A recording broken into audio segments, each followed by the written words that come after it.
দুনিয়ার বাণিজ্য মানচিত্র যেন আজ এক নতুন খেলা দেখছে। রাশিয়ার পর ট্রাম্পের টার্গেট এবার ভারত। আর এই বৈশ্বিক উত্তেজনার ছায়ায় বাংলাদেশের সামনে খুলে যাচ্ছে এক বিরল সোনার দরজা।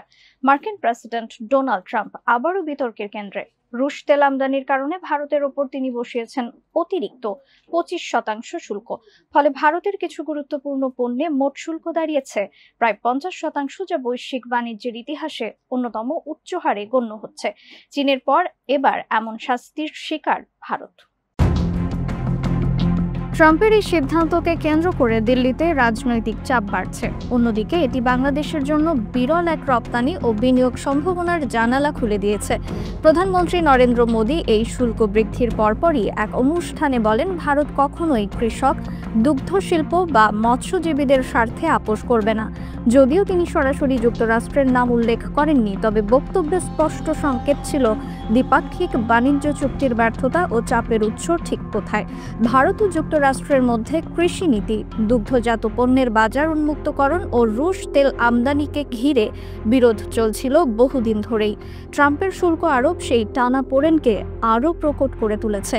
বিশ্লেষকরা বলছেন, বিশ্বের বৃহত্তম রুশ তেল আমদানিকারক চীন হওয়া সত্ত্বেও তার ওপর যুক্তরাষ্ট্র তাদের শুল্ক ঠিকই আবার শিথিল পর্যায়ে নিয়ে এসেছে। কারণ চীনের সঙ্গে বাণিজ্যে যুক্তরাষ্ট্রের স্ট্র্যাটেজিক ভারসাম্য রয়েছে, যা ভারতের ক্ষেত্রে অনুপস্থিত। এই প্রেক্ষাপটে বাংলাদেশের জন্য সুযোগ তৈরি হয়েছে। যুক্তরাষ্ট্রের বাজারে ভারতের তৈরি পোশাক অন্যতম বড় রপ্তানি খাত। 2024 সালে দেশটি প্রায় $4.70 বিলিয়ন পোশাক রপ্তানি করেছে। এখন যদি সেই পণ্যে 50% শুল্ক কার্যকর হয়, তবে ভারতের প্রতিযোগিতা মূল্য উল্লেখযোগ্য হারে কমে যাবে। ফলে আমদানিকারকরা বিকল্প উৎসের সন্ধানে যাবেন, যেখানে বাংলাদেশ অন্যতম প্রার্থী। বাংলাদেশের তৈরি পোশাক খাত ইতোমধ্যেই যুক্তরাষ্ট্রের জনপ্রিয়। বর্তমানে গড় শুল্ক হার 20% হলেও মার্কিন প্রশাসন 20% আমেরিকান কাঁচামাল ব্যবহারের শর্তে কিছু পণ্যে শুল্কমুক্ত সুবিধাও দিচ্ছে। বাংলাদেশের উৎপাদনকারীরা যদি এই সুযোগ কাজে লাগাতে পারে, তবে মার্কিন বাজারে রপ্তানির পরিমাণ উল্লেখযোগ্য হারে বাড়তে পারে। তবে সম্ভাবনা শুধু পোশাক খাতে সীমাবদ্ধ নয়। চামড়াজাত পণ্য, হিমায়িত মাছ ও চিংড়ি, কৃষি পণ্য এবং আইটি খাতেও ভারতের অনুপস্থিতি বাংলাদেশের জন্য সম্ভাবনার দ্বার খুলে দিচ্ছে। বিশেষ করে চীন +1 নীতির আওতায় অনেক বাংলাদেশি কোম্পানি বাংলাদেশকে সম্ভাব্য উৎপাদন কেন্দ্র হিসেবে ভাবছে।